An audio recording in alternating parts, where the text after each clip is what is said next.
All right, guys, we have a good show lined up for you. We have our friend Neil Williamson in the house, the president of the Free Enterprise Forum. We will analyze, talk, discuss, chitter chatter, a handful of pieces of content from his website today. You may see the distinguished gentleman get razzed and zinged a little bit on today's program. Just today? It's pretty normal, isn't it? Every 3-day-a-week affair? Let's just say our esteemed guest, Neil Williamson, has a delicious bottle of bourbon in front of him. We'll discuss why he has that bottle of bourbon in front of him. And to the distinguished gentleman's credit, he brought out a great bottle. And props to Keith Smith for doing that. We would expect nothing else from the distinguished gentleman. We'll talk future land use map. I have a feeling that's still a very hot topic, as questions have already come in for Neil Williamson on FLUM, the worst acronym ever, right there with RIP, R-I-P.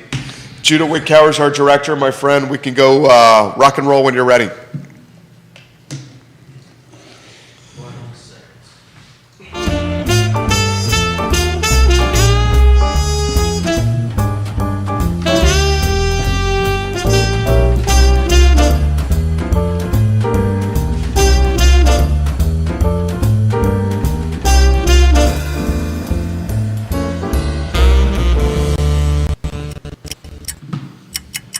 Good Friday morning, guys. My name is Jerry Miller, and welcome to Real Talk. Thank you kindly for joining us. The Friday edition of Real Talk is coffee with the stakeholders, and Neil Williamson certainly embodies that moniker. The president of the Free Enterprise Forum, he will be live in a matter of moments with the star of the show, Keith Smith, a.k.a. the Distinguished Gentleman.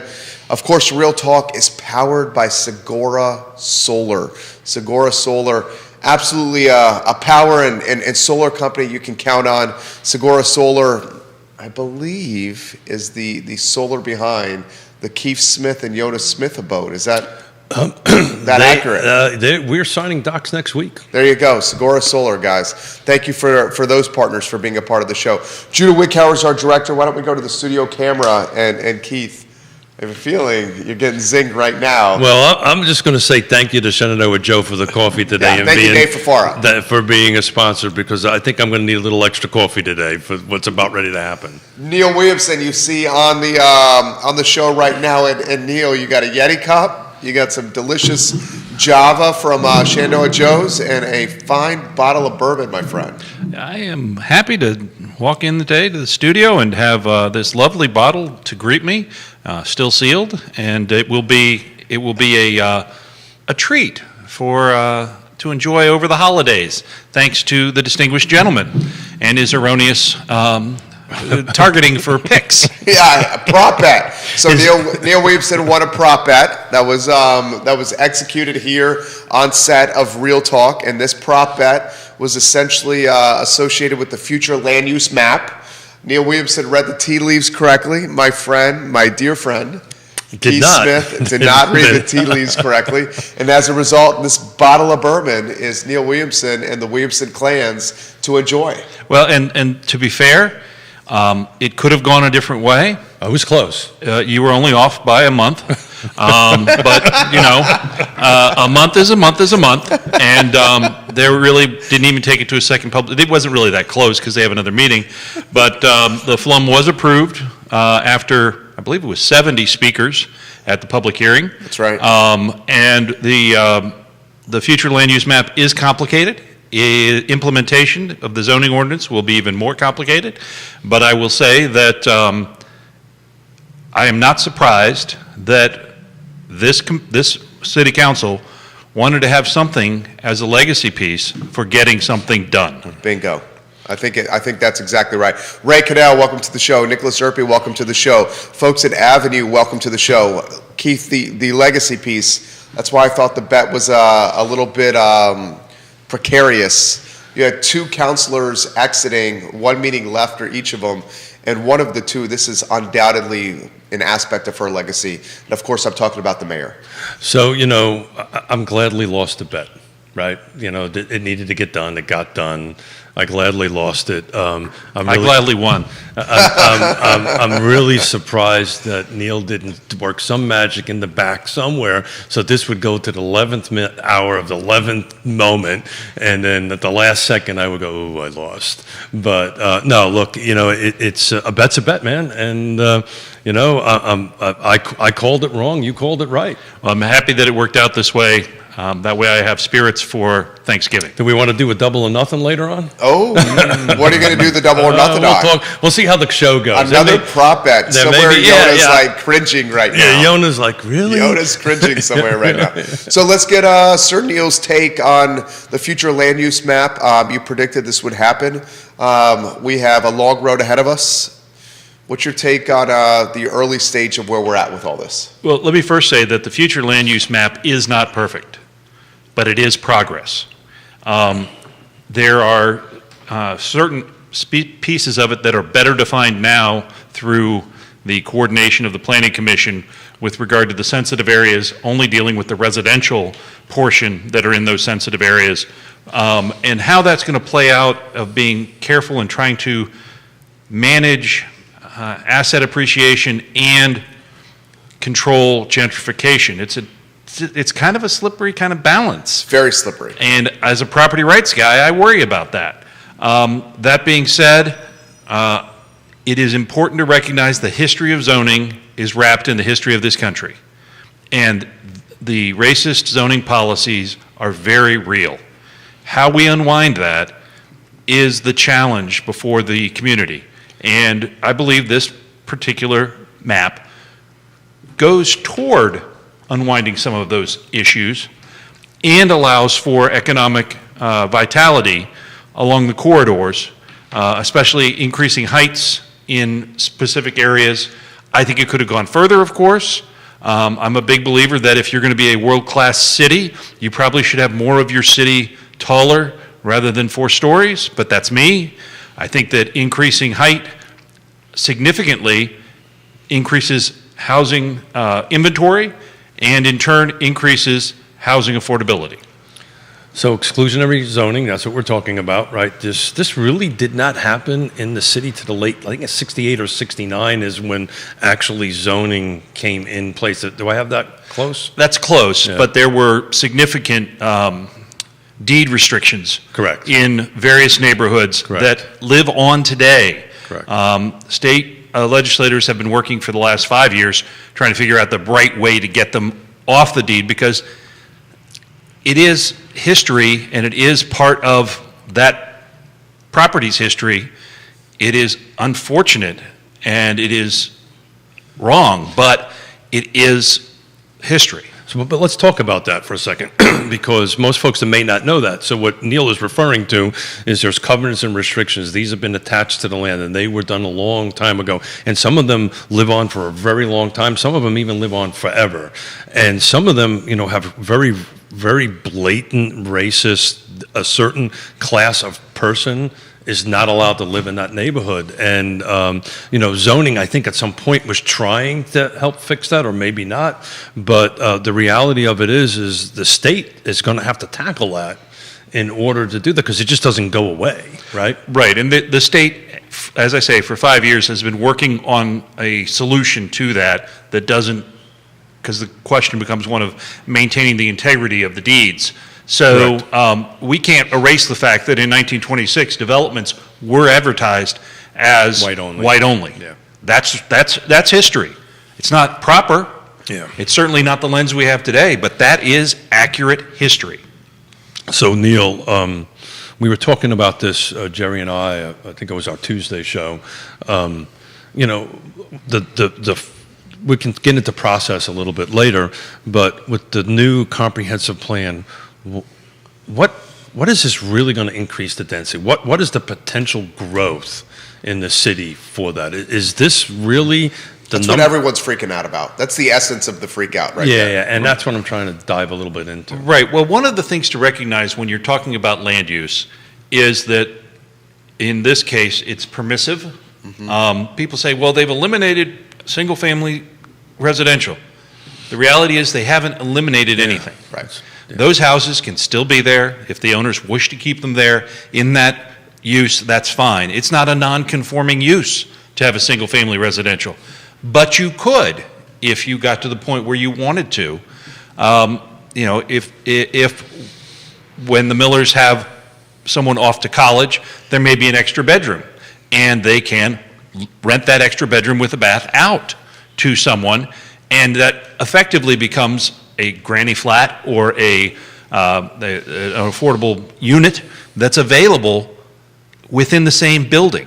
Now, one of the challenges that I think Keith has talked about over the years is the right number for that, because some have said if it's 4, it's cheaper to tear the thing down and build up 4 rather than 3.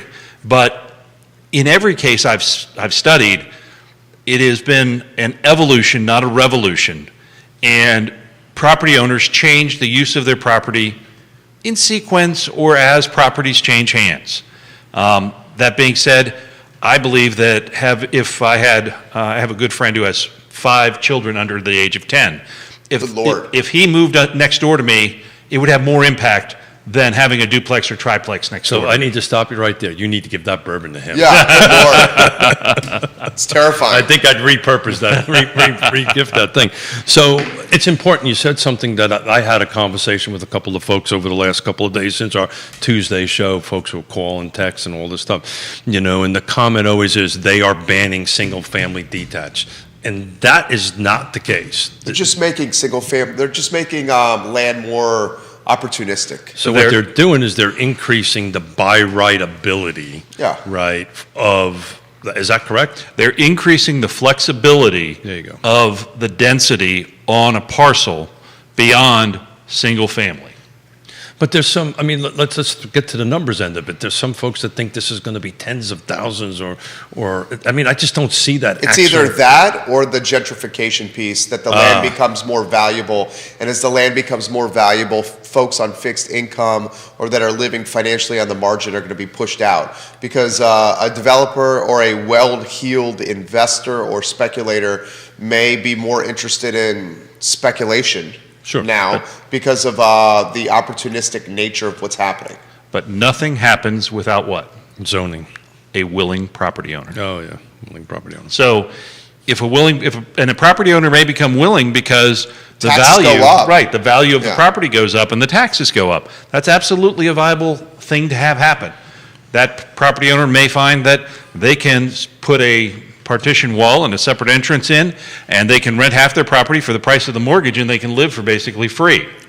That is a potentiality as well.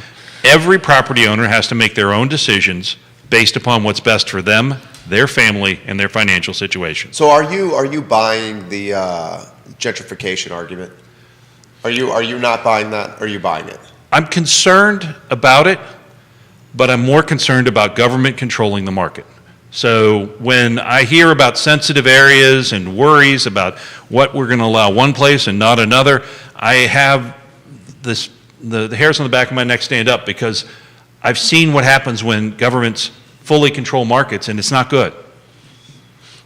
Keith? I kind of lived that for a half a decade. Are you buying the gentrification argument, Keith? It's a real thing. It's, look, it's a reality. And we talked about this on Tuesday, and I love Neil's take on this end of it. That's why this next portion is so important, right? The next portion, to get the zoning nailed down and the policies and the procedures on how to do that. The FLUM, or whatever, the land use plan, is a visionary, aspirational document. This is what we want this to be, but the underpinning force of law and rules is that, and we brought this up on Tuesday, but one of the things that some of the western states were having struggles with this, now you got to interject the building codes into that. So you simply said you put a wall on it, well, hold the time out. Now the building codes come in. Does that wall need to be a 2-hour fire rating? There's a whole layer of other. How much of the work is actually going through permitting and coding? Or how much of the work is just being done on the fly? That's a great question. Right now, there's a ton of them that actually are there that just are not legal. That's what I'm saying. Right. And it only becomes an issue when the property owner tries to sell the property. No. Is that not right? That's not right. When does it become an issue? When Neil's my next door neighbor and he picks up the phone. Okay. It makes your neighbors the zoning enforcement officers That's because exactly right. zoning Understood. is enforced on a complaint basis. That's Okay, exactly right. okay. So in that scenario, the next door neighbor picks up a phone, calls City Hall, and Yeah. somebody comes out and takes a look? I'll give you an example. The home Please. next to me, Lake Monticello, you're allowed to have ADUs, you're allowed to have auxiliary apartments within exterior or interior. Flavanna County allows it. Lake Monticello, and we'll probably get into this HOA discussion a Ray little Cadell later. just asked the question. Right? So Lake Monticello says, yes, you can have an apartment in your house, but I can't rent it to Neil. I only can rent it to my mother and father, right? Or I only can have family members in it. And there was a house next to us that didn't do that. We're not snitches, but the next door neighbor. Snitches get stitches. Snitches Yeah. well, I'm just having a vision of a Lake Monticello resident I with know. rolled up cigarettes and a T-shirt. Snitches get stitches. Neil Go ahead. Williamson. could have been my father, actually. Why don't dude, I believe Pop would do that. Pop would be that guy. No, actually, he wouldn't be that guy. I don't know. I'm not saying Pop would be the snitch. Pop would just come over with the crowbar and break some kneecaps. Pop would say, I think you need to move. Yeah. So Ray Cadell's got a question. We got Yeah. folks from Nest Realty watching the show. Hey. Your buddies at Keller Williams watching the show. How do HOA, so we've talked about this. Let's hear it from Neil. Sure. How do HOA regulations fit into this, specifically from Ray Cadell? Right. Well, as Ray knows, the HOA regulations are a contract with the purchaser of the land, and that's a private contract, and they supersede where they are greater than state code or county code. And so, if you live in an HOA environment, there are several different kinds, what I would call flavors or intensities of HOAs. The particular HOA that I live in is pretty laid back, whereas there are other HOAs that will measure your grass. It's true. And so the HOA has, because you've agreed to it as part of it, the COA POA Act is part of the state code, but you agree to it as a private contract, and you have the opportunity to review all HOA documents before you ratify your property acquisition contract. And repeating once and again, I am not an attorney. I don't even No, play but one you're of right, though. They don't even play one of So there's an HOA in Charlottesville. If there's a high density overlay over that HOA and the covenants and restrictions in that particular HOA says this won't happen, guess what? This won't happen. Correct. And that creates value for some folks that don't want it to happen. And in other places, it creates opportunity for folks that do want it to happen. Older neighborhoods tend not to have as strong HOAs. They tend to have neighborhood associations. And mark my words, you will be hearing from all of the neighborhood associations as we move forward with the zoning map. It's important to recognize the same consultant team that worked on the affordable housing plan, the comprehensive plan, is rewriting the zoning ordinance. This was $1 million contract, and they are going to earn every penny. What do you think, Keith Smith? Yeah, so again, it's a step process. We've been talking about this forever, and so, the next step is the is the zoning ordinances, and that's kind of where the double or nothing bet may come in. And I'm not so sure Neil's Ooh. going to want to take this, but how long do you think the city's going to take to get through that?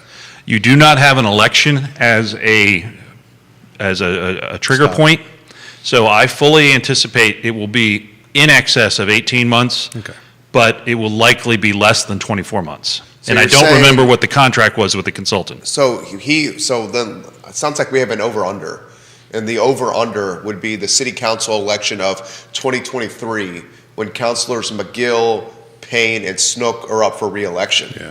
So if you put the over-under on November, the first week of November, the first Tuesday of November of 2023 No, I wouldn't put the over-under in there. I put the over-under in the middle of the summer of that year, of that year. Yeah, Okay. because it'll be an election. It'll be, if it's not done. it happened in November of this year of an election year. I understand that. After the election, It was Yeah, well, by how much?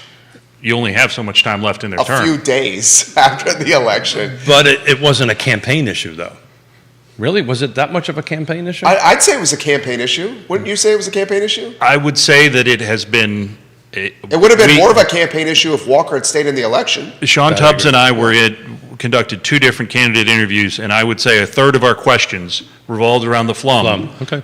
and the implementation, because the question becomes one of, when you have 30 voters come before council and speak in opposition to their neighborhood having this opportunity for density, do you stand with the comp plan or do you stand with the voters? Well, and that's why you saw Snook and Hill waver a bit Oh, during that, very much so. during the last meeting. Very much so. Because let's cut to the chase. Snook is Greenbrier, Hill is North Downtown. Yeah. And those two were vehemently opposed. The council represents all of the city. Yeah, They are but- at-large councilors. Granted, they live in certain That's what I'm neighborhoods. saying. Okay, we But- can't ignore that fact. They're human beings. They are human beings. Yeah, They're they're I human guess beings. the point I'm trying to make is if I was And one of them's watching. if I was a proponent of this and wanted to get this done, I sure as heck would want to get it done before silly season started, before election season started. Personally, that's what I would want. What are your thoughts on that, Neil? I would be surprised if it was completed prior to Yeah. the 4th of July, 2023. Yeah.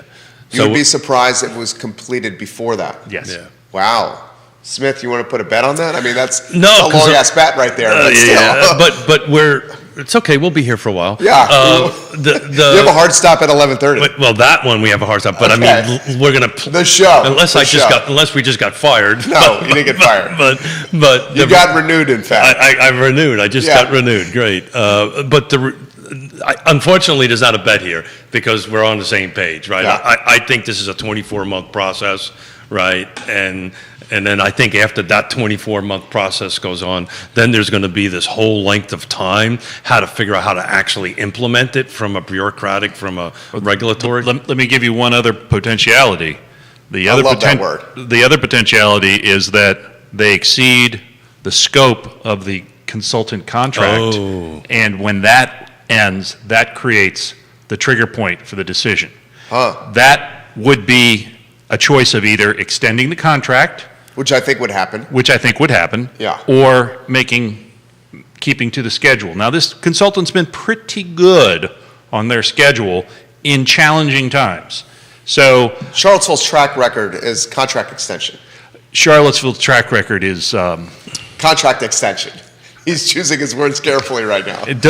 delay rather Yeah. than decide. Belmont Bridge, perfect example of that.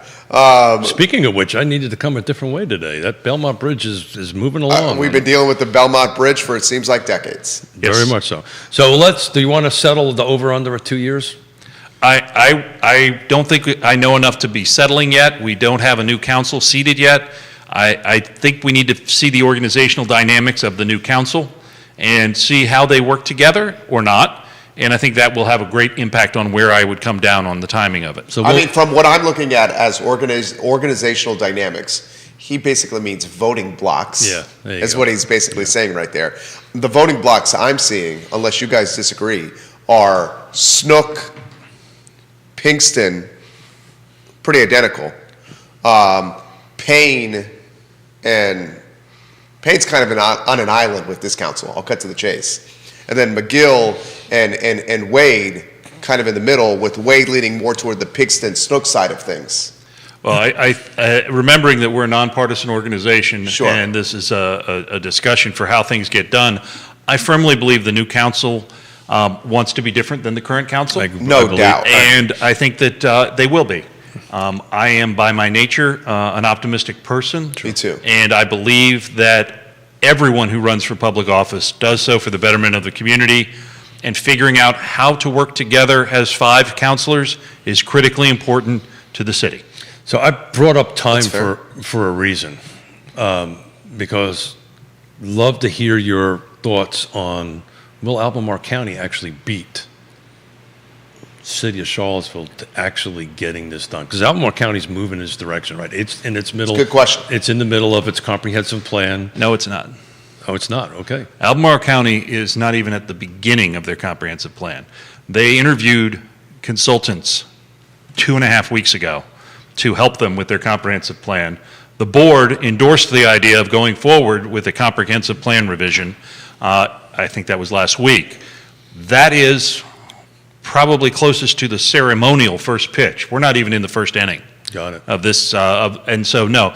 Albemarle County will likely have theirs done in, I think the work plan that I saw, and you can look it up on albemarle.org under the Board of Supervisors minutes, or agendas, because minutes go a year behind, was a 36-month process for the comprehensive plan.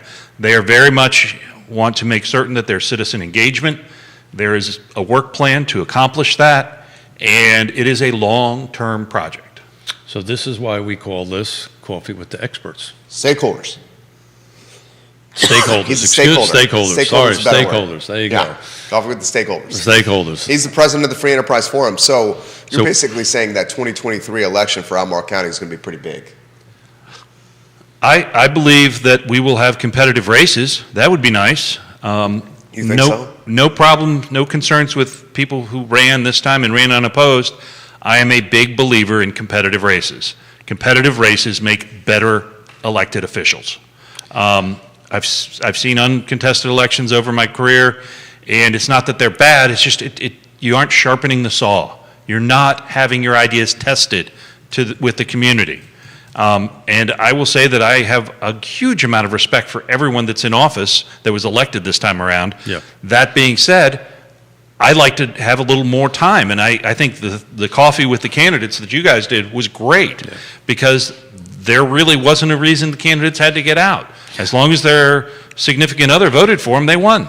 Well, this is why we did it. This is why we pulled up this Coffee with the Candidates, and thank you to Shenandoah Joe for sponsoring this and helping us through it on that end of it. And so that you know, they've all committed to continue to do that. So we're going to be continuing with roundtables with that. But you're 100% right. You know, and it's also really not fair from the elected officials' perspective, because they really don't have, if they won, they don't really have a feeling of what the opposition thinks. What is the other side of the coin? Because not everybody's going to think the same in your jurisdiction. So from their perspective, they don't really have any feedback from the opposite side, because nobody ran against them. Does that make sense? It does, but I will say that if you were to FOIA the emails, Right. They're getting a ton of feedback. They're getting, as a supervisor or planning commissioner, you get a ton of feedback from all sides. And I will tell you, people don't believe it, they read every email. They do. They don't always respond to every email. They read every email. At least in my experience, I've been very impressed with the level of detail that our elected officials and how seriously they take their job. There's a saying back when we used to get a packet in an envelope for, say, a planning commission meeting, and you'd have people walk in, and there's a gentleman who teaches planning commissioners. He says, there's nothing like the sound of a Tyvek envelope being opened for the first time. Oh, yeah. Oh, yeah. So sometimes they weren't looking at that stuff in some jurisdictions. Got some agents watching, some questions coming in. Let me throw this to you guys before we get to the questions. The upzoning, the opportunistic zoning, let's call it, would it have a greater impact on the community if it became, when it comes to fruition in Albemarle or the city of Charlottesville? So in other words, are there going to be more units produced That's the question. in Albemarle versus the city of Charlottesville? Yeah. And that is kind of where you and I our chemistry is around. It's kind of where I was leading these series of questions. Because we're landlocked in Charlottesville. Right. Well, you're also Landlocked in Albemarle County, Yeah, less true. than 5% of That's your true. land mass. That's true. Unless you change the comprehensive plan, which they're doing. So you could review such an idea. So there's an opportunity during these next 36 months to have this discussion. Or not. Or not. I think that would be something that would come out. I've been advocating. I actually believe it's going to take a decade. The last time we really significantly drew development area guidelines or lines was 1980. In 1980, I was very young, and some of our folks watching weren't even born. Some maybe even around this room. I expected that singer. Yeah, but so if based on that, I love Neil. Based on the science at the time, they were looking at it considering Sure. water supply and water quality and retaining rural areas. And there was no 5% ever mentioned. This is where the lines ended up. And we have now less than 5%, thanks to Biscuit Run and a number of other strongly worded environmental concerns, such as stream buffers. Those are things that take up land. So we no longer have the capacity that we once did. But from a geometric perspective, Albemarle County just has a little bit more space to work with than Charlottesville. Yeah. Well, okay, I'll play devil's advocate for the sake of a talk show. Let's just talk political strategy and campaign strategy.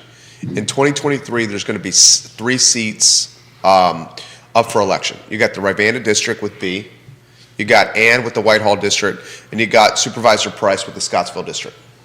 Those 3 districts, Rivanna District, and I would imagine Gerard Smith is going to try again in the Rivanna District. He's a friend of the program, a friend of mine. I've known him since he was in high school. Scottsville District, I'm in the mix there. Whitehall District, Steve Harvey's already in the mix. It's already announced on this show, on this network. Mm-hmm. If anyone in those 3 districts runs with a campaign platform that is pro revision of comp plan and enhanced density in Albemarle County, the likelihood of those 3 people getting into office is not great. So what if they ran on... Do you disagree with that statement? I think it's a much more nuanced statement than that. Yeah. I agree with Okay, that. let's go down that road. The concept... Whitehall, you're going to say is pro-density. No, what I'm going to say is that the impacts of having Crozet in the development area and being the first one and being very focused, it's a very focused community and small community. The question of where would you grow next to preserve the ability of school teachers to live in our community? Where would you grow? Crozet, I would say, I don't want to speak for Crozet. I feel like we all here have our pulse on communities in the news cycle. I would say Crozet and Old Trail and many folks that are in Crozet are not hugely in favor right now of density. I would make a legitimate argument that the town of Scottsville is not hugely in favor of density. We know the Glenmore neighborhood and what they did with Breezy Hill is not in favor of density. And I legitimately could make a very strong claim that the Whitehall district and the Rivanna district, Barbersville, you live in Barbersville for space and green, quality of life, is not in favor of density. So what you're saying is... You guys disagree with that, Keith? Now that I have my I'm spot... gonna let Neil answer. Okay. Now that I have my spot, let's roll up the drawbridge and not let anyone else in. Is that what I'm hearing? I'm not saying NIMBY. No, I think what I'm just doing Jerry political science. what Jerry's trying to do is overstate the obvious. Yes. Right, and for the sake of a talk show. Thank you. But the reality of it is, in order for that to happen, the growth areas have to grow, right? And I don't see the political will for the growth areas to grow anytime soon. But what I do see... Supervisor Price has said on the record, and to me one-on-one, that before we expand the growth area, we need to fully maximize the 5%. Let me get it out, because that's where I was going with this. So I don't see...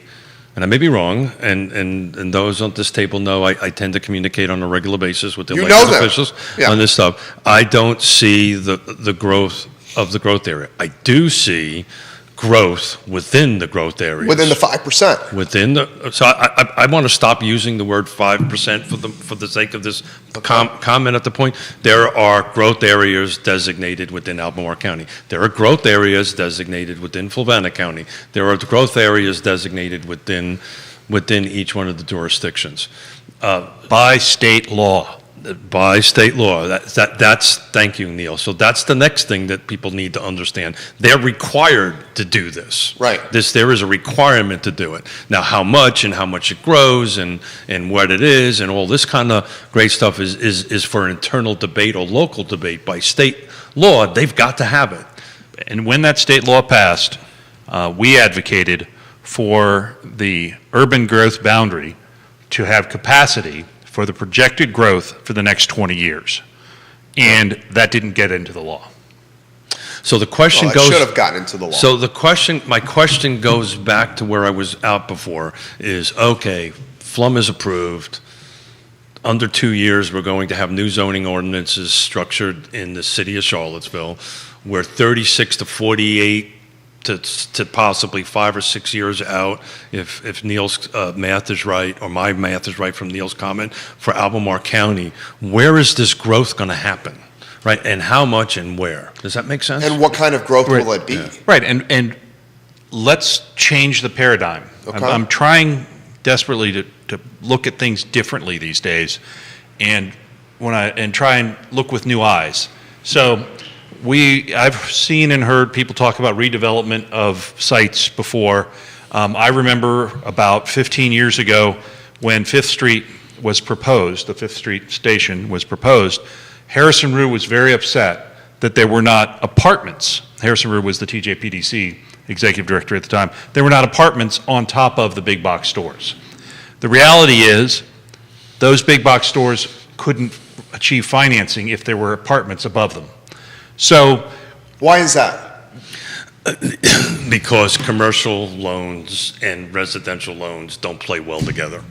That's the short version of it. You know, there are not the financing mechanisms out there to mix the two together in that type of form. Because you're in a whole, I don't want to get into the thing, but you're in a whole different world. You're in what they call A&D loans, acquisition, development loans, and then you have commercial. It's a super complicated financing mechanism to get it. Is that's I fair. know that. And then when you look at that and you hear people, which I hear every time anything happens on North 29, why don't we just make Fashion Square Mall residential? Yeah, well, we know why that won't happen. Yeah, there's a lot of good reasons why that's not going to happen.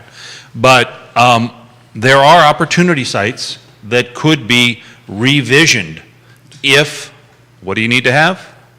A willing property owner. What are those opportunity sites? I don't weigh in on projects. I would suggest folks drive up and down 29 and see where you think things could be. There could be more. So I'm going to, for the sake of this conversation, I'm going to brush off a hat that I used to wear prior to the time of great unpleasantness. He was a developer. It is always more expensive to renovate than it is to build new. Sure. Greenfield development is always cheaper. By multiple times. And I tell people this when we talk to folks on the real estate end of it. Well, I want to renovate my kitchen and I think it's going to cost $50,000. My comment always is, if you think it's going to cost you 50, it's going to cost you 100. It always costs you double in what it is. So that's what's going to happen. The market is going to go to the greenfields, go to the areas. It's cheaper to tear down and then go up for sure. But renovation of repurposing of existing structures we're a long way from that. Right, but you're going to see, to Supervisor Price's point, they will point to the tire plant. Yeah. They will point to open land in the development area and say that should be developed. Well, why hasn't it been developed yet? There's usually The numbers didn't work. a reason, and it's usually the numbers didn't work. Yeah.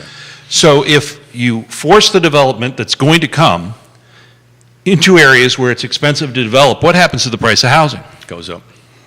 And so then what happens to your workforce? It spreads out. And so what happens to the environment? Gets worse. Gets worse. Well, Flavana, and some of the rural counties are facing this struggle right now, and the same thing. They do not want to have development within their comprehensive plan, which says it should be within the developable areas. And the problem with that is they'll tend to go by right, which then the elected bodies have zero input on it.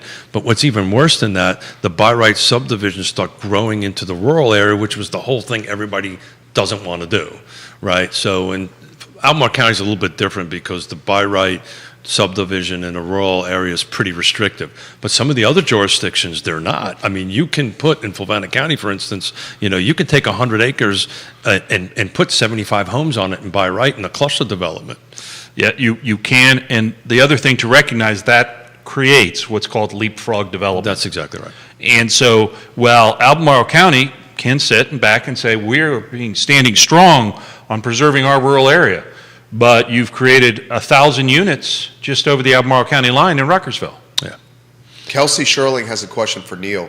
Please ask your guests what he thinks is going to happen to the older properties and who will purchase them in the city of Charlottesville. Well, Kelsey, thank you for the question. I have seen significant interest from various investors on such properties. I look at Dairy Market, which was a visionary project, and still Chris Henry Yeah. did again, we don't speak on projects, but I find that to be a neat project, and preserving a historical reuse of a facility, adaptive that reuse. was pretty much close to abandoned. It was pretty much close to abandoned, and now has new life and has significant activity when I drive by. I think that is a model. Some folks will tear down old buildings. Some old buildings, as Keith said, aren't worth saving. Yeah. That being said, Well, look, historically, they may She be. follows up about neighborhood character. Yeah. And I'm cutting to the point here. It's a longer comment. She follows up how that impacts neighborhood character. sure. And how does it impact neighborhood character? Some of the older buildings contribute to the neighborhood. Every building contributes to neighborhood character. I often think of Mel's down there by the train station. I love Mel's. Mel's is great. I think that's a fabulous place, and I love that their sign is grandfathered in and would not be approved by the BAR today. But that contributes to neighborhood character. Now, if Mel's goes out of business, what should that property owner do? Whatever the property owner wants to do. And that will impact. Is that the right answer? That will impact neighborhood character. Things change. That's one of the things that is really hard for folks. I will say in my personal life, I've seen things change in my neighborhood. And you know what we've done is we've taken a look and said, okay, we may not be here forever because things have changed. Nothing for bad, but just change happens. It's part of progress. For the sake of a talk show, and everyone who watches this program knows that I love Chris Henry and Stony Point and They're Dairy doing a Market. great job. We go to Dairy Market, Chris knows this, with our family, with our kid and my wife all the time. But for the sake of the talk show, the Dairy Market and Dairy Central have expedited gentrification in that neighborhood. Undoubtedly. Has So, it really? Or the inclusion of a new vibrant commercial activity has increased the property values for neighbors. Which one is it? It's both. Yeah. It's both. Yeah. And to Neil's point, the folks who own the property, the old guard in, what is that? That's 10th and Page, right? 10th and Page. And 10th and Page do not have to sell, and they could just reap the increased land value and home value that they have. But to their point, But if they don't want to move, see, that's the struggle, right? That's the struggle. to a lot of people's points in that neighborhood, they're getting priced out. They're getting priced out, but we talked. All those are right. Correct. So none of this is easy. None of this is simple.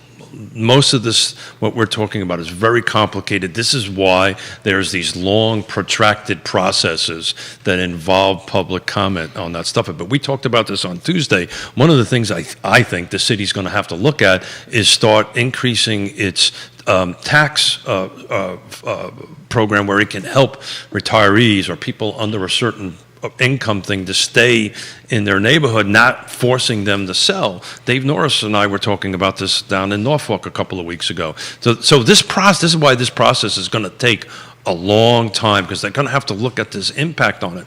But I want to go back to just straight numbers, right? If you want to build, a duplex in the city of Charlottesville, the last one that was sold is what the Land Trust built, which was $215,000. That was 2 years ago, worth about $350,000. Today, that's close to $450,000. So if you wanted to build a duplex at $450,000 a side, your maximum land acquisition, you divide that by 4, is about $112,000. So you need to buy something for about $225,000, $250,000. Good luck. Tear it down, which is Right. going to cost you $50,000. Redo all the utility work, which is going to cost you another $50,000 to $100,000. The math isn't just going to work. And then you've got to fit it geometrically within a lot, because now what's going to happen? The city's going to say you have to have this kind of a setback front, rear, left, and back. So there's a ton of work that has to get done. Maybe that's the prop bet. I don't really think this is going to increase more than 1 to 5% of the total population in the city of Charlottesville. I really don't. I don't see much more than a 5,000 over the course of time. What time span are you talking about? Because the city of Charlottesville for a long time was losing residents, and now it's coming back. But what time frame? Why was it losing residents? Well, I will tell you that if you look at the local government spending index, you can see the drop in residents and the drop in students. Yeah. In the K-12, it was remarkable. Yeah. And so I would argue that absent zoning reform, zoning changes that allow for increased density, you're starting to bump up against what can be done.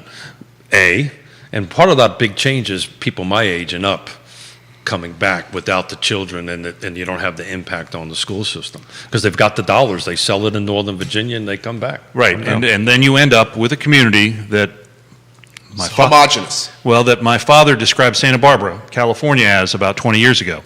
It's for newlyweds and nearly deads. Newlyweds and nearly deads. That's fantastic. I'm going to utilize that.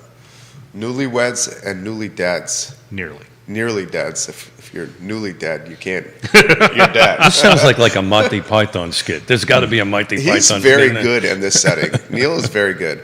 Keith, what's going on in that brain over there? I You see know, it moving. Yeah, thank you. I just love sitting next to you two gentlemen and bat this out. This is fun. And for me to be this quiet for this long, it means I'm just absorbing everything and listening to what's going on there. But I want folks who's watching and listening. This is a good thing, right? This is going in the right direction. I just want to talk. I'm going to eventually get on my affordable housing soapbox, right? Which I always tend to do. But just to think, because I know the math works this way. In order for a real for-sale affordable housing unit, regardless if it's a single-family detached, attached, it's got to be around $200,000 to make it work. How does that work with this? It doesn't work. It doesn't work. It doesn't work. And the only way it works is with subsidy. Yeah.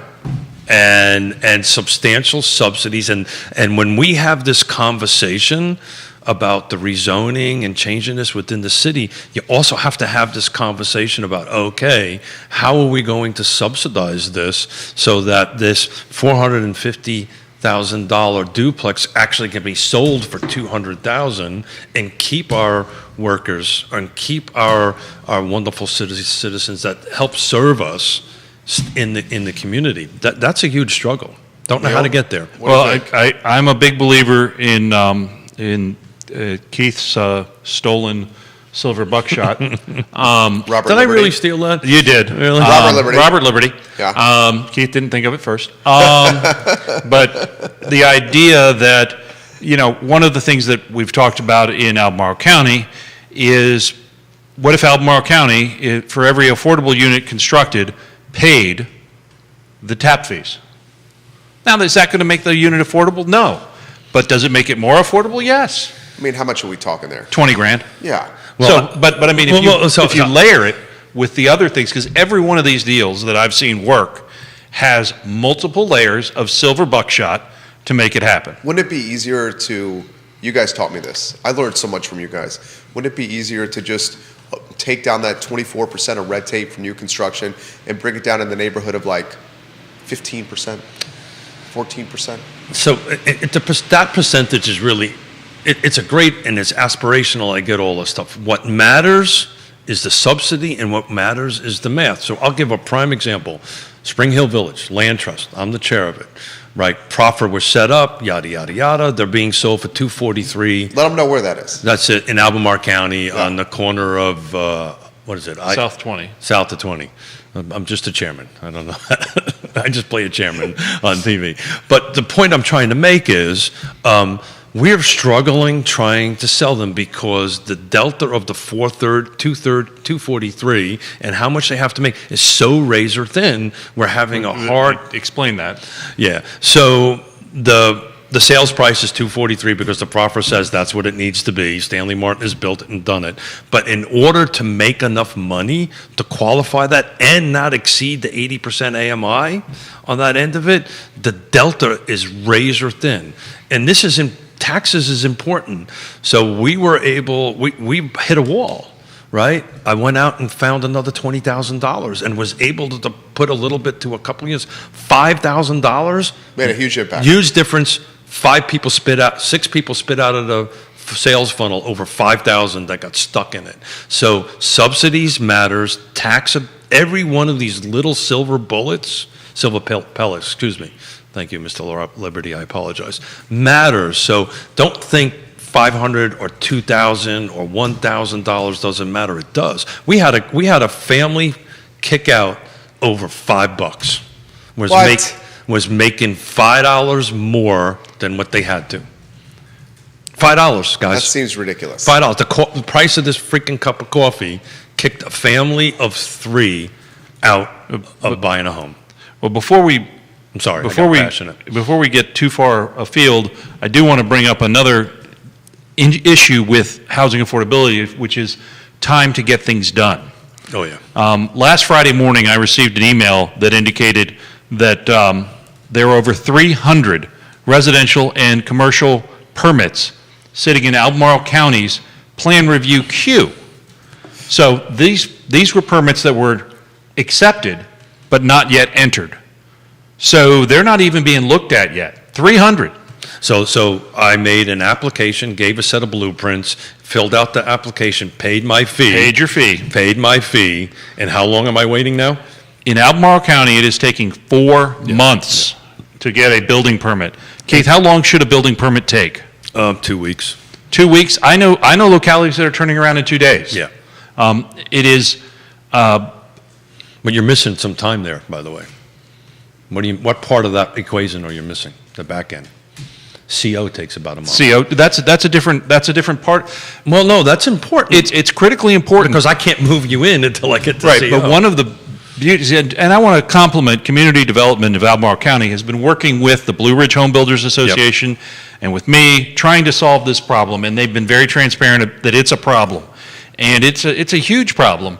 But one thing that they had come forward, which was a really commonsensical change, it used to be you couldn't turn in your building permit until you had, if you were working with a well and septic, health department approval. Yeah. And that takes a couple of weeks usually. A little more than that sometimes. Sometimes 4 weeks. But now they're letting it go forward concurrently so that you file both and you have to show that you filed it. But that hasn't shortened that 4 months down. That has not shortened that 4 months. In fact, it's gotten worse. It was 3 months about 2 months ago. It's now 4 months. Yeah. And I will say that it's a challenging thing for applicants to be able to speak about, because if you speak up, you may get slapped down by a reviewer.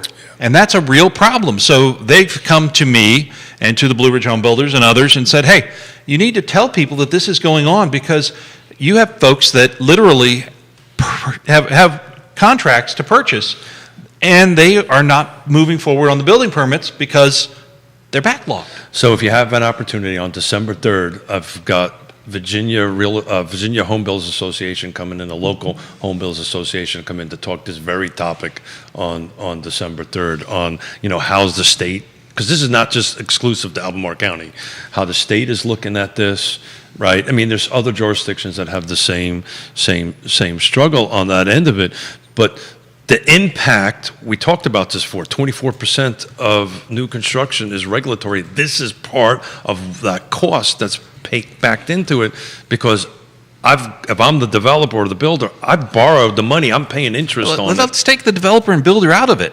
Let's talk about the homeowner. Let's talk about Jerry. The end user. Jerry wants his mother-in-law to live with him, and he's going to need to expand and have a bedroom in the basement and a bathroom. I actually wouldn't mind if my mother. And she'd be a great help. But the problem is that it's going to take 4 months to get a building permit to do that. Or what's going to happen? By the time that happens, you may lose your contractor. And what's going to happen? If that's going to happen, what's going to happen with that apartment renovation? It's just going to get done.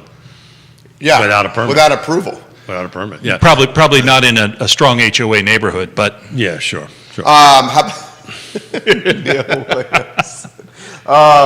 we'd rat them out, right? Gwendolyn, we'll get you your comment here. Let's get to Grayson's first. Thank you, Gwendolyn, for watching. Grayson says, to Keith's point, the neighborhoods that are the most vulnerable are the ones that are the lowest price points. watch what happens to the Prospect neighborhood. For example, I have a rental property in Prospect, and everyone in this neighborhood should be very concerned what's going to happen to this neighborhood as more people come in and invest their money and build denser housing to reap larger margins. And neighborhoods change. Yeah. It's in a city, neighborhoods change. At one time, all the rich people lived at the end of the streetcar because that was where the furthest they could go and still get into their offices. And then the automobile was invented, and that brought us the suburbs. And what we found was white flight from the cities, frankly. That's right. And so historically, there is an ebb and flow between urbanism. There really is if a city is surviving, it is changing. And I like to say that we're growing, whether it's density or just improving. But it is a living organism, and it needs to be recognized as such. Gwendolyn, go ahead, Keith. I wanted to go back to the permanent, but let's answer Gwendolyn. She says, how does this apply or influence surrounding counties like Greene? And she's very interested in Greene because she has a vision of building the is it the tiny homes for affordable housing? Yeah. Tiny homes for affordable housing. For veterans in particular. For veterans, yeah, for sure. yeah. Which I get chills thinking about. Yeah, I think it's a great idea. Look, you'll see it, right? The rubber band just gets bigger. The jurisdictions that are a little bit easier to work with, that's where the projects are going to go. Or not. Or not. And well, why wouldn't it? Well, because on Tuesday night, because I know you were watching, Greene County, or it's Wednesday night, Greene County Planning Commission. I'm sorry. Greene County's Planning Commission voted 5-0 opposing a new development. And the question, it's a rezoning from what was designated as a senior residential to a standard residential, roughly the same density. But the point is, that's just going to keep on growing. So if that doesn't work, then it's going to go to the next one. It's going to go to the next one. And eventually, that rubber band is just going to become huge. And then how are people going to get back and forth and traffic and all that fun stuff? All of those things are interrelated, but I would suggest that what's been approved in Greene County to date is significant. I would agree with that. Number of units. Especially in the Ruckersville corridor from the intersection of 2933 south to just below the Sheets intersection at Matthews Mill Road. There are at least, I believe it's 1,000 units that have been approved in those areas. Some are senior residential apartments. There's an additional neighborhood that's going to be kind of a center if it comes to pass. All of these things have to pencil out, and the economy needs to keep moving. And quite frankly, for a long time, the tagline for the outlying counties, they put on their letterhead, not Albemarle. It did not do that. I thought it was Charlottesville, not Charlottesville. So I want to go back to permits, right? And this is a real estate show, right? And the impact on the end user. Well done there, Mr. Williams. I like how he deadpans it. That's the best part of it. That's how it's delivered. Go ahead. Look at it. I think he's hilarious. He's hilarious. I'm trying to get serious here. Okay, you guys are having we fun. do have a question for Neil about the 490 unit proposed development along Old Ivy Road, and this is coming from multiple people. But go ahead, Keith. Go ahead. Well, I'll let him tackle that in a minute, but I just wanted to put some real-world applications to this delay in building permits and the delay of COs, right? And it makes a difference, right? So if Mr. Miller is building a home and he can't get his CO, he potentially, and I have this happening to us, his lock expires, his mortgage lock expires, his rate goes up. It's actually costing. Cost of goods go up. Look what happened to lumber. Well, during COVID. The unit's built, and I'm just trying to close it, right? Okay. And I can't close it on Monday because we don't have a CO, and it's not going to take 2, 3, or 4 weeks out. And literally, a real world had this happening to me this morning that we're trying to figure out through Scott Morris how we can extend the rate lock, because his rate was locked 90 days prior to the closing date at 3%. Now it's over 3%, and this 0.25 or 0.33 or whatever it is on a monthly payment makes a huge difference. So this impacts real world pocketbooks for folks. It does. Just want folks to understand this is more than affecting builders and developers. This impacts the people that are trying to move into the homes. Oh, by the way, you got multiple trucks. Moving trucks are moving. I'm sorry, we can't close because we're waiting on a building permit. Lease backs getting It impacted. becomes this huge, complicated process. So 2 comments, 2 different Facebook pages here so I'll give some background here before I read the comments. Allison Rabel, she does a hell of a job, bang up job, great reporter, covers Albemarle County. There was a story a few days ago in the Daily Progress that has gotten a lot of traction, and the story is about a proposed 490 unit development along Old Ivy Road, close to the railroad bridge underpass. So that is right by St. Anne's Belfield. And St. Anne's Belfield, we'll cut to the chase, is a very influential private school that has a number of big-time donors, and we'll call them well-networked stakeholders that support the school. And this 490-unit development is got some folks up in arms. So let's talk about it for a second. It's rental only. This is not, at least what I've read and what I've depth into it. So it's important for everybody, before Neil answers this question, to everybody understand, this is not a for sale development. This is a rental unit project. It's okay. I'm gonna call up the article. So Graystar, Allison Rabel, you did a great job with this. Graystar is the developer. They are a rental housing development and property management company headquartered in Charleston, South Carolina. They are the contract purchaser of the properties, and they want to build a maximum of 525 homes. It has submitted a proposal for 490 homes called Old Ivy Residences, which includes 65 single-family detached, 47 townhouses, 54 duplexes, and 324 apartments, all rentals, to Keith Smith's point.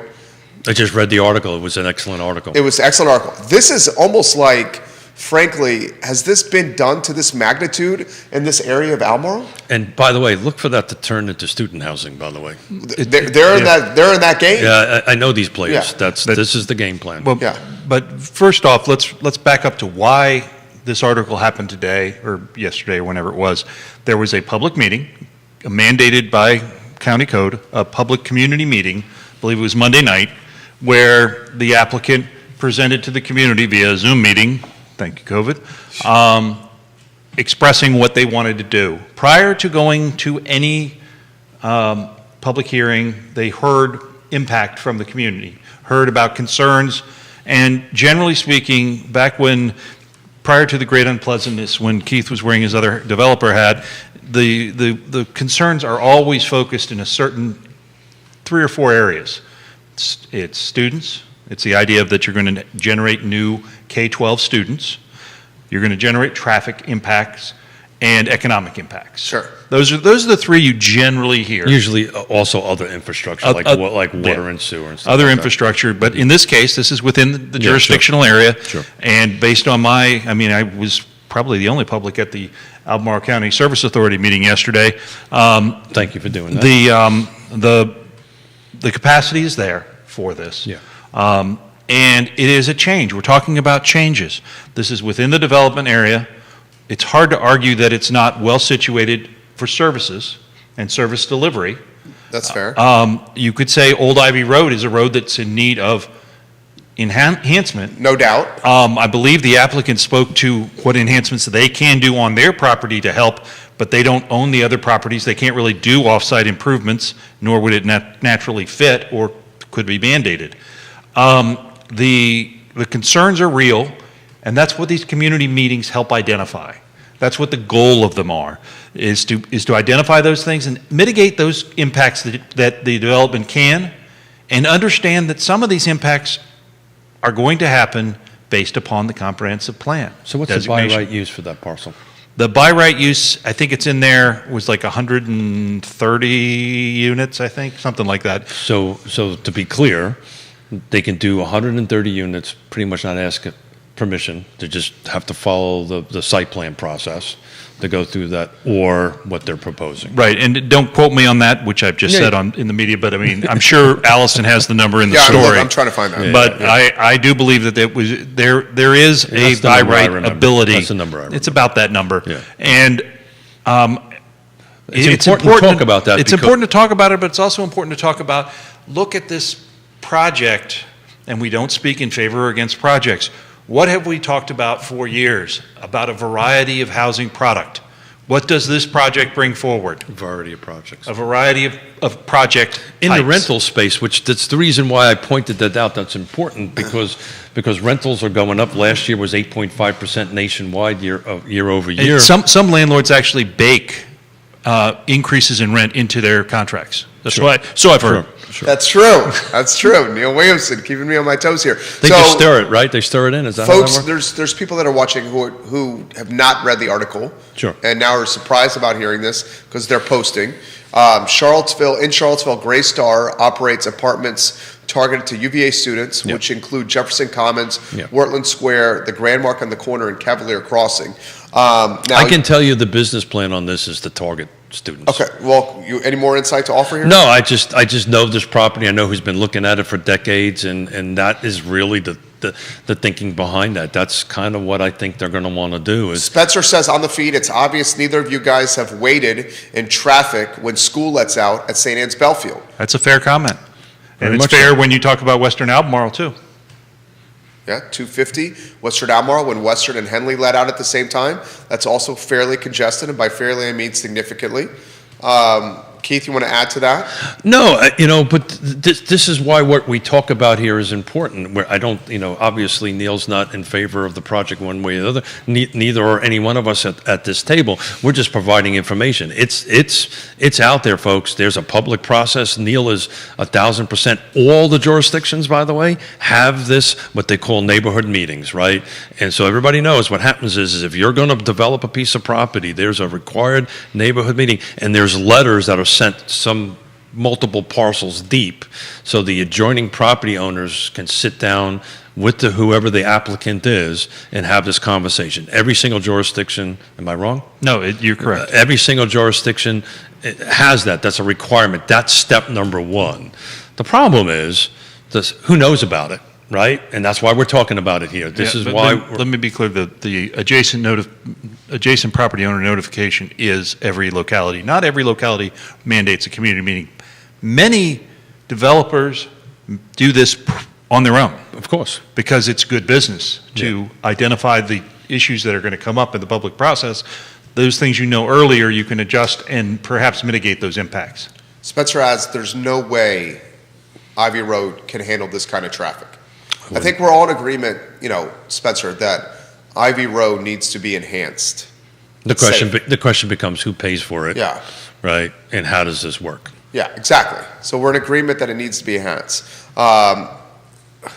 What are your thoughts on the rental, the addition of rental rooftops and how that could impact the for sale housing market? It's important to note, all this chatter that we have about affordable housing, Any housing is good housing. the rental market is a critical part of providing That's housing. exactly right. It is critical that that's recognized. There are times when I hear people say, well, if you're in rental housing, you're not doing the right thing. No, there are times in your life that you may want to be in rental housing. Your whole life, you might want to be in rental housing. I'm the second generation to ever own a house in my family. And- My mother and father were first generation. I was second generation. Every generation prior to that rented. Right, and those folks that rent with good housing providers will generally not have some of the surprises of, oh, I need a new roof. Well, if the housing provider is an apartment complex, a portion of that rent is going to save for that roof because they've calculated the lifetime expectancy of the roof and they've done the work. But there are always outliers. But the reality is the rental housing market must be considered a part of the housing market. Well, well, wait for this word. It's a plethora of plethora. Well, opportunity. plethora. Well, I'm coming up on a hard stop. I know you are. I needed to throw a big word out there so everybody thought I owned the stores. But diversity. We talk about diversity, right? Inclusion, all this stuff. Diversity in housing product, housing type, rentals, ownership. This is super important. It's for a healthy market. It's for healthy everything is to have diversity in it. But this stuff is not easy stuff, guys, right? And this, this is what I love about the show. This is a pretty heavy topic. This is a very heavy topic. And we're trying to make it a little bit more approachable and understand. At least that's the goal anyway. Brittany has this comment. Ask Keith how this could impact homes that are coming on the market for sale. She's alluding to Ivy Road and adding potentially 490 rental units right by St. Anne's Belfield Academy. This is probably not going to be a very popular answer. I'm going back to my pool thing. The buyer pool is so deep that it's not going to impact anything. I don't really, historically, they're talking about what the surrounding properties value might impact on it. Yes. Yeah, I don't think it will. I don't think it will at all. That's You just don't my think that? Nah. Wow. No, I Okay. don't think. Genuinely, you say that? Yeah, well, Under current market conditions. under current market conditions, thank you very much. Okay. Under current market conditions. If that pool changes, Because he's saying Brittany, demand is so high that this isn't going to impact. yeah, it's not going to You impact. genuinely mean that? Oh, yeah, sure. Yeah, I do. Yeah. It's also, things are relative. I'm fascinated by folks who come here from Northern Virginia. Yeah, it's a piece of cake. Or New York or New Jersey. Excuse me? And they say, the traffic here is fabulous. Yeah. And then you have people coming from Nelson, and they say, what do you mean we have a traffic light? Well, let's. Well, we had a guest on the Monday Market Monitor, Christy, Yeah, who said that. that's exactly right. But let me try to answer that question a little bit And differently. was shocked with the traffic. Was, So was a what's small town girl. So what's the largest subdivision other than Lake Monticello that's been built in volume in our region? Forest Largest. Lakes. Forest Lakes. Yeah. Forest Lakes. What's the second largest? Well, number 1 is Lake Monticello, 2 is Forest Lakes, 3 is probably Old Trail. Okay, so Forest Lakes and Old Trail. They weren't there, now they're built. Has the values surrounding Forest Lakes been impacted since Forest Lake's been there? The answer is no. No, but okay, for the sake of a talk show, the Forest Lakes homes that were built were homes to be purchased and not homes rented. So to Brittany's point, she's saying, Okay, so she's thinking the rental units Yes, will be great. that's what she said. Yeah, But I just want to identify her point. I misunderstood the question. But Yeah. flip that over to, Excuse me, I misunderstood the question. So there were that's a little different. significant portion, I can't remember the name of the project, right behind Barracks Road, new apartments went up. Was it Barracks West? It was newer than that. Okay. But it was in the last 3 to 5 years. How about the one right on River Road? Or the one right on River Road. Either of those have significant rental units. How did that impact the neighbor pricing? It didn't. It didn't. But Neil's comment was spot on under current market conditions. If this was 2008, 2009, 2010, you bet your butt it would have impacted the market a little bit. And again, I apologize. I thought we were. So how does your answer change then? Well, I don't think it ultimately changes that much, but I don't think anybody really knows what that's going to impact the market on the end of it. My comment I was trying to get is Old Trail grew in volume, Forest Lakes grew in volume. Old Trail has rental units in it. And the thing to note is that those projects didn't move significantly forward during the time of great unpleasantness. They did not. That's So the market has, the Adam Smith invisible hand is working, and it has an ebb and flow to it that goes with the economy. That being said, I do want to, before I know we have a hard break. Yeah, and he just gave me the look. All sincerity, gentlemen, I can get up and walk out, and you guys can continue the conversation. We're good. Okay. We're No, good. we're good, but We're mindful of I your time. I will say that I encourage folks who are interested in this type of topic to visit freeenterpriseforum.org and check out our blog post. Just type in development into the search bar. We have thousands of blog posts over the last 15 years.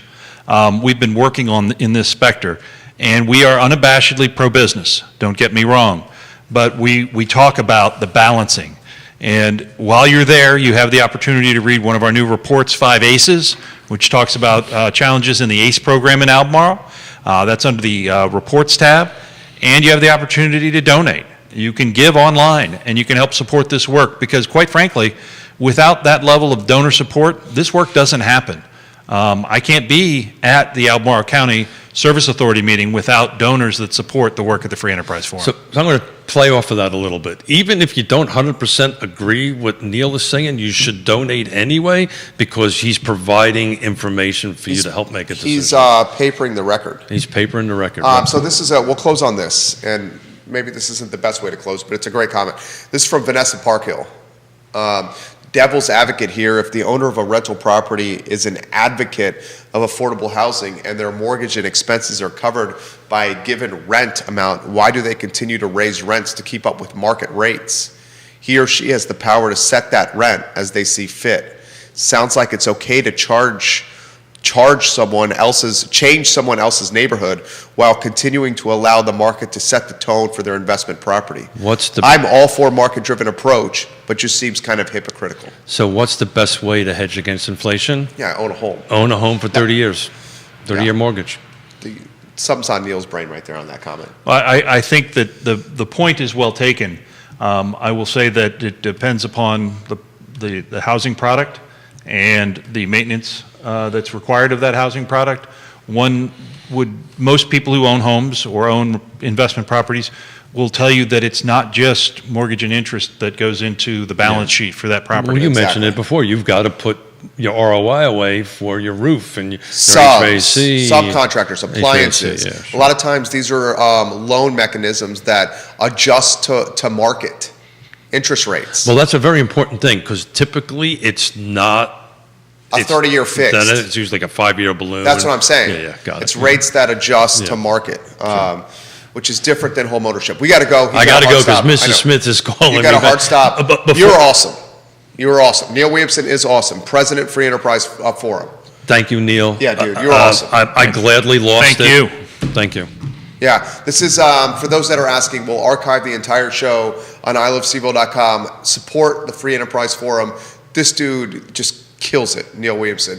Judah, thank you for keeping us in check. Why don't we close here? Nancy Gill, former mayor of Scottsville at 12:30, guys. This is Real Talk on a Friday, and this one's powered by Segura Solar and Shenandoah Joe's. Dave Fafara, thank you. So watch on Tuesday because I got a little surprise for Jerry on an outfit to wear. Oh, that's terrifying. I don't even know what we're doing.